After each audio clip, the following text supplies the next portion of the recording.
Audiobook Roubadores de Infância. Autor Adeildo Silva. Capítulo 2. A arte do bonsai. O ladrão veio para roubar, matar e destruir. O versículo em João 10:10 é exatamente nesta ordem. A primeira coisa que o ladrão vai fazer é roubar. E quando ele rouba, ele mata e depois destrói. O projeto do inferno para a vida de todo ser humano é exatamente esse. Porém, Jesus veio para que tenhamos vida e vida em abundância. Sim, vida e vida. Porque há pessoas que têm vida, mas não vivem.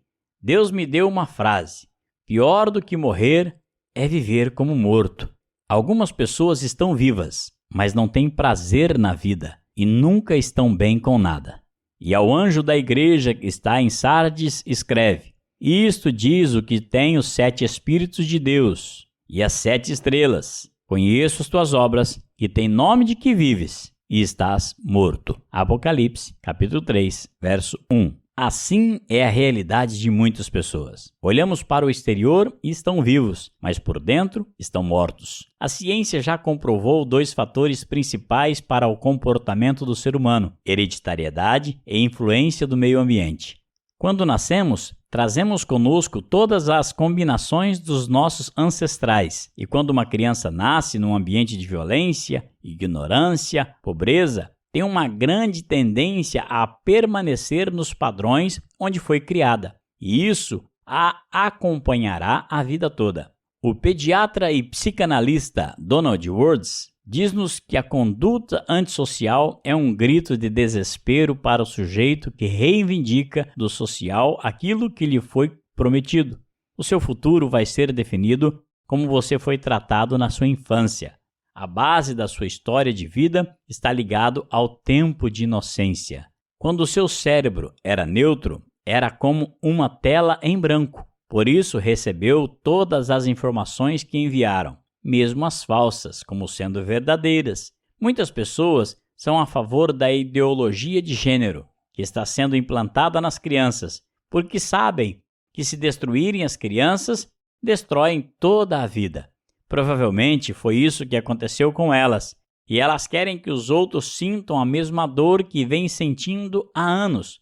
Deus sempre nos comparou a árvores. No primeiro salmo diz que o homem é como uma árvore plantada junto ao ribeiro de águas, pois será como árvore plantada junto ao ribeiro de águas, que dá seus frutos na sua estação certa. As suas folhas não caem e tudo quanto fizer prosperará. Salmos 1:3.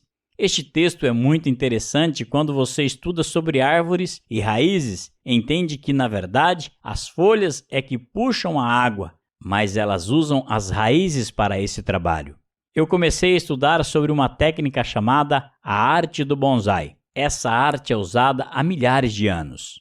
Alguns defendem que existem há mais de 3.000 anos. O bonsai é cultivado, plantado em bandeja ou vaso e não possui uma semente própria. Se você tentar fazer uma muda de bonsai num lugar espaçoso, ela não será pequena, porque a genética dela é de uma árvore grande. Se você não conhece essa técnica, pode estar se perguntando o porquê dela ser pequena. Vou explicar. Alguém pegou nessa árvore ainda nova e cortou a raiz principal, aquela do centro, que vai à profundidade. E ela foi selada, não a deixaram crescer nem produzir. Isso é a técnica do bonsai. Depois, ela foi colocada num vaso, que é um limitador de espaço. A raiz dela, além de ser cortada, limitada, também não vai longe, porque o espaço que ela tem para se expandir é restrito. Preste atenção. Se você pegar uma árvore grande que já dá frutos e cortar alguns galhos, não vai impedi-la de continuar a produzir. Naquele ano ou no ano seguinte, pode até ser que ela não dê frutos, porque lhe foram cortados todos os galhos, mas no outro ano ela vai dar frutos com muita força, porque vai ter novos rebentos e vai estar viçosa. Se arrancar um pedaço da casca também não a impedirá de dar frutos. Se der uns golpes nessa árvore com uma faca ou até fazer uns cortes profundos, não evitará que ela produza frutos, mas se arrancar a raiz, a matará. Logo, o que impede uma árvore de crescer é quando a raiz do seu crescimento é cortada. A arte do bonsai está em impedir o crescimento de uma árvore que nasceu para ser grande. O artista irá moldá-la da forma que ele quer.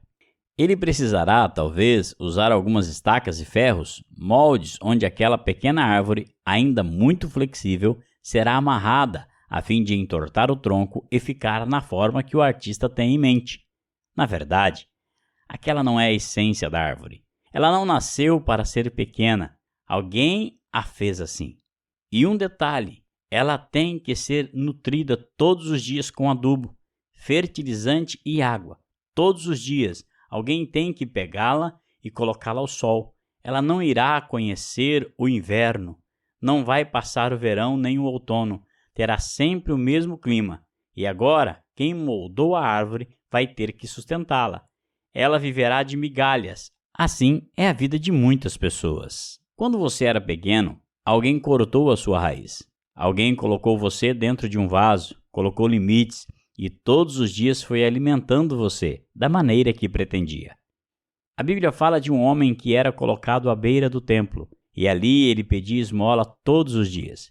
Então um dia, Pedro e João vão subindo ao templo e aquele homem, estendendo a mão, diz: "Dá-me uma esmola." Acontece que aquele homem era colocado ali, alguém o tinha posto ali, dizendo: "Você vai ficar ali e vai depender de esmolas. Vai depender que alguém te dê alguma coisa para sobreviver." E depois alguém o levava para casa novamente. Na minha opinião, aquele homem estava sendo um pequeno bonsai. Os apóstolos, porém, ao passarem por ele, responderam: "Não tenho prata, não tenho ouro, mas o que eu tenho eu te dou. Em nome de Jesus, o Nazareno, levanta e anda." Mas a Bíblia diz que ele permaneceu sentado. Pedro o pegou pela mão e o ajudou a ficar de pé. E os pés deles se firmaram. Onde estava o problema? Nos pés. Pés estão relacionados à caminhada, início, raízes. O problema estava na raiz. As raízes se endireitaram e ele então começou a andar. Você sabia que se tirar um bonsai do seu vaso e colocá-lo no chão, ele vai crescer? Pode ser que ele não cresça como estava determinado no início, mas vai sair daquele lugar e vai crescer. Agora, algo muito interessante. Quando você olha para uma árvore pequena que está dentro de um vaso e mesmo ali dá frutos, dela foram cortadas as raízes do crescimento, as raízes que buscavam água, mas não foi cortada a raiz da frutificação. Então, duas coisas podem ter acontecido para essa árvore estar frutificando. Ou ela já estava ali há muitos anos, é velha e chegou a sua época de dar frutos, ou é simplesmente a cópia de outra. Como assim? Se alguém quer que uma árvore dê frutos ainda pequena, basta cortar o galho de uma árvore que já dá frutos e fazer nele uma muda. Essa muda vai criar raízes e automaticamente continuará dando frutos, porque ela já tem a genética, o DNA ali. Então, ela não se transforma. As células não irão se renovar. Veja o exemplo da ovelha Dolly. Quando ela foi clonada, já nasceu velha, porque não tinha como rejuvenescer as células. Então, o que acontece? Uma árvore frutífera, quando cortada, não tem como rejuvenescer. Ela naturalmente continuará aquilo que já fazia anteriormente: produzir frutos. Aplicando isso nos nossos dias, significa que há muitos pais querendo realizar em seus filhos aquilo que ainda não é idade para fazerem. Muitas crianças tiveram as suas infâncias roubadas. Muitas pessoas adultas que estão dando frutos exigem que seus filhos façam aquilo que é para um adulto fazer. Se você faz isso, está roubando a infância de uma criança. Paulo diz: "Quando era menino, fazia as coisas de menino, mas agora que sou adulto, deixei de fazer as coisas de menino." 1 Coríntios 13:11. As crianças têm que brincar, correr, se divertir, dar gargalhadas, e quando elas forem adultas, darão os frutos da estação certa. Quantas vezes as crianças ocuparam o lugar de seus pais? Isso acontece muito quando um casal tem muitos filhos e é transferida para o irmão mais velho uma responsabilidade. Aquilo que era a função do pai e da mãe, agora é dessa criança, tomar conta dos irmãos mais novos. Já houve casos de um irmão mais novo pedir a bênção do irmão mais velho, porque teve a ausência do pai e foi transferida para o maior a responsabilidade de cuidar dos menores. E esses passaram a achar que o irmão era pai. Os roubadores de infância podem fazer isso de forma involuntária. Geralmente são pessoas muito íntimas que está próximo em quem há confiança. Por exemplo, sabe aquelas brincadeiras de criança em que o menino pula nos braços do pai porque sente nele segurança? Eu ouvi a história de um senhor que colocou o filho sobre uma mesa e disse: "Pula no papai, que o papai te pega." O menino não quis pular porque estava com medo, mas o pai insistiu até que ele pulou. Quando o garoto pulou para os braços do pai, ele se afastou e a criança caiu no chão. Alguns viram isso como piada, acharam até engraçado. Acontece que naquele momento o pai havia acabado de roubar a infância toda daquela criança. O garotinho passou a não confiar em ninguém, principalmente no seu próprio pai. O homem disse: "Isso é para você aprender a não confiar em ninguém, nem mesmo em mim." E foi essa mensagem que o filho carregou a vida toda. Já dizia Sigmund Freud: "Não me cabe conceber nenhuma necessidade tão importante durante a infância de uma pessoa, que é a necessidade de sentir-se protegido por um pai." Levando em considerações as palavras do pai da psicanálise, podemos imaginar a dor desta criança. Ainda numa idade tão precoce, descobrir que o seu maior simbolismo de proteção e provisão a enganara, naquele momento provocando sentimentos de traumas profundos, os quais, com o passar do tempo, se tornaram inverbalizáveis. Você sabia que desde o dia em que a criança nasce até os 6 meses de idade, os psicólogos dizem que ela acha que ainda está ligada à mãe pelo cordão umbilical. O bebê nasce com a visão totalmente aberta. Seu olho direito vê para um lado e o esquerdo para o outro. Depois, com o tempo, é que os olhos vão se alinhando. E quem é que aquele bebê mais vê? A mãe. Ele se tranquiliza olhando para a mãe, e ela possui um papel fundamental na vida de uma criança. Quantas pessoas foram abandonadas por sua mãe? Tiveram a raiz cortada quando eram ainda pequenos e não cresceram nunca. Em sua mentalidade, imaginam que são pequenos até hoje e que ainda dependem da mamãe para dar comida. Quantos hoje são adultos e ainda dependem da mãe para lavar suas roupas? As raízes foram cortadas. Não deixaram essa pessoa crescer. O bonsai depende 100% do ser humano. A maioria dos bonsais que morrem é resultado de alguém que não colocou água. A responsabilidade de cuidar de um bonsai pode ser maior do que cuidar de uma criança ou um animal de estimação. É necessário ter adubo, poda, verificar se não há nenhum pulgão, nenhuma praga, alimentar com água. Tem que ter todo cuidado, simplesmente para dar um bom prazer para o dono daquela árvore. Uma árvore frutífera, naturalmente, além de dar frutos, não dependerá de mais ninguém a não ser da terra e do próprio Deus com a natureza, para que ela passe todas as estações. Ela irá passar frio no inverno, irá passar o outono, a primavera, o verão, ou seja, todas as estações farão parte da vida da árvore, e ela irá ganhar resistência a cada uma. Assim também acontecerá com a sua vida. Deixe de ser um bonsai. Não aceite que cortem as suas raízes. Quando criança, alguém poda você sem pedir autorização. E qual é a solução para resolver esse problema? Você pode não acreditar em Deus, mas vou lhe contar uma história segundo a Bíblia. Um dia, um homem chamado Nicodemos chegou perto de Jesus e fez a seguinte pergunta: "O que eu farei para herdar a vida eterna?" As raízes daquele homem haviam sido cortadas. Ele queria a vida eterna, mas não sabia como chegar lá. Ele foi formado para ser um grande homem, grande político, mas essa chave não havia sido dada a ele. Então, Jesus falou o seguinte: "É simples, Nicodemos. O que você tem que fazer? Você tem que nascer de novo." Uau! Que esperança surge agora para você! Mas como eu vou nascer de novo? Poderia eu voltar ao ventre da minha mãe e nascer pela segunda vez? Jesus olhou para ele e disse: "Nicodemos, entenda uma coisa. Aquele que é nascido da carne é carne, não tem como mudar. Mas aquele que é nascido do Espírito é Espírito. O que importa é você nascer de novo. Existe uma esperança através da Bíblia, através de Jesus. E qual é? Nascer de novo. Hoje você é adulto, não aceita isso, mas nasça de novo.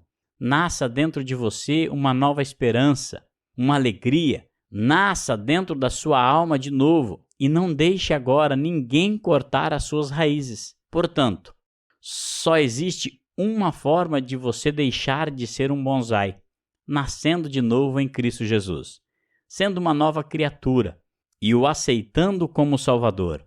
Desta forma, ao nascer de novo, você começa a ser uma pessoa totalmente diferente. Você pode não saber fazer isso, por isso eu irei ajudá-lo com algumas palavras. É uma oração e você pode orar comigo. Esse é o primeiro passo para quem quer nascer de novo. Vamos lá? Ore assim comigo. Senhor, eu entrego a minha vida nesse dia a Ti.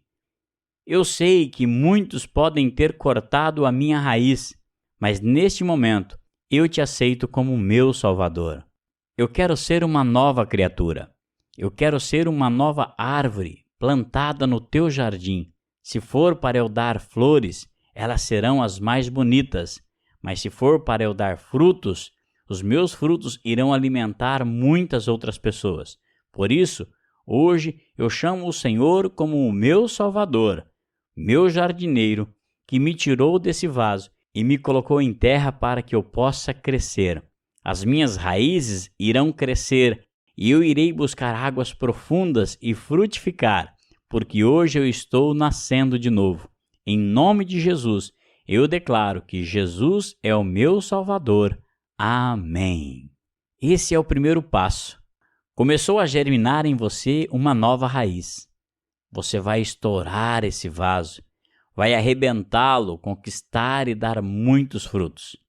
Neste livro, você vai encontrar o endereço e poderá me enviar uma mensagem dizendo: eu nasci de novo. Deixe eu lhe dar um conselho. Ninguém começa nada amanhã. Tudo que eu quero começar é hoje. Por isso, pare de ler um pouquinho e me mande esta mensagem. Ficarei muito feliz de saber que hoje começa uma nova história na sua vida. Hoje eu sou muito envolvido na igreja em Portugal e em várias outras nações. Eu penso que Hoje eu sou muito envolvido na igreja em Portugal e em outras várias nações. Eu penso que um dos grandes motivos é porque desde quando eu era criança, a minha mãe lia a Bíblia para mim e foi muito bom para o meu desenvolvimento e crescimento e para ter uma vida de sucesso. A Bíblia fala de um homem que seu nome era Jó. Ele foi tratado duramente e 5 áreas foram atingidas em sua vida: dinheiro, filhos, saúde, casamento e amizades. Jó, sendo o homem mais rico do Oriente, foi à falência. Tendo 10 filhos, enterrou-os num mesmo dia. Tendo uma saúde de ferro, tornou-se uma ferida aberta, um aborto vivo. Precisando do apoio da esposa e dos amigos, foi por estes acusado e pela esposa aconselhado a blasfemar contra Deus e morrer. Jó foi roubado em todas as áreas de sua vida e quando tudo parecia perdido, Deus mudou a sua sorte. Se você analisar, vai entender que Jó foi muito forte nas suas lutas. Sabe por quê? Porque ele tinha uma base muito forte. E nenhuma tempestade poderia derrubá-lo, pois ele mesmo disse depois de ter perdido tudo: porque eu sei que o meu Redentor vive e que por fim se levantará sobre a terra. Sabe a forma de medir a força de uma tempestade? Se ela arrancou somente as folhas das árvores, não foi muito forte. Se arrancou os galhos, foi mais ou menos forte. Se quebrou o tronco, foi forte. Mas se arrancou as raízes, foi extremamente forte. Porque o que segura a árvore é a raiz. A raiz é a base. Se ela estiver solidificada, firmada e alicerçada, tudo vai bem. A raiz está dentro de uma mulher grávida, ainda que ela esteja carregando apenas um pequeno embrião. A raiz está ali. Tudo começa ali. Nos Estados Unidos, onde foi liberado o aborto, passado alguns anos, a quantidade de delinquentes, homicídios e outros crimes diminuiu. Claro que eu não sou a favor do aborto, porém, talvez você não entendeu o contexto. O que a pesquisa diz é que se for para nascer rejeitado, é melhor não nascer. Isso não significa que o aborto seja a solução. Pelo contrário, a solução é amar as crianças já no ventre, pois aquelas crianças que foram rejeitadas, se nascessem, muito provavelmente iriam ser delinquentes. Mas as que não foram rejeitadas, foram amadas, tiveram uma vida de sucesso. Temos que dar o direito a todas as crianças de nascer, uma vez que já foram geradas. Em Jeremias 1:5 está escrito: Antes que te formasse no ventre, te conheci, e antes que saísses da madre, te santifiquei. Às nações te dei por profeta. Sendo assim, ninguém tem o direito de tirar aquilo que não lhe pertence. A vida é de Deus. Ele deu e só Ele pode tirar.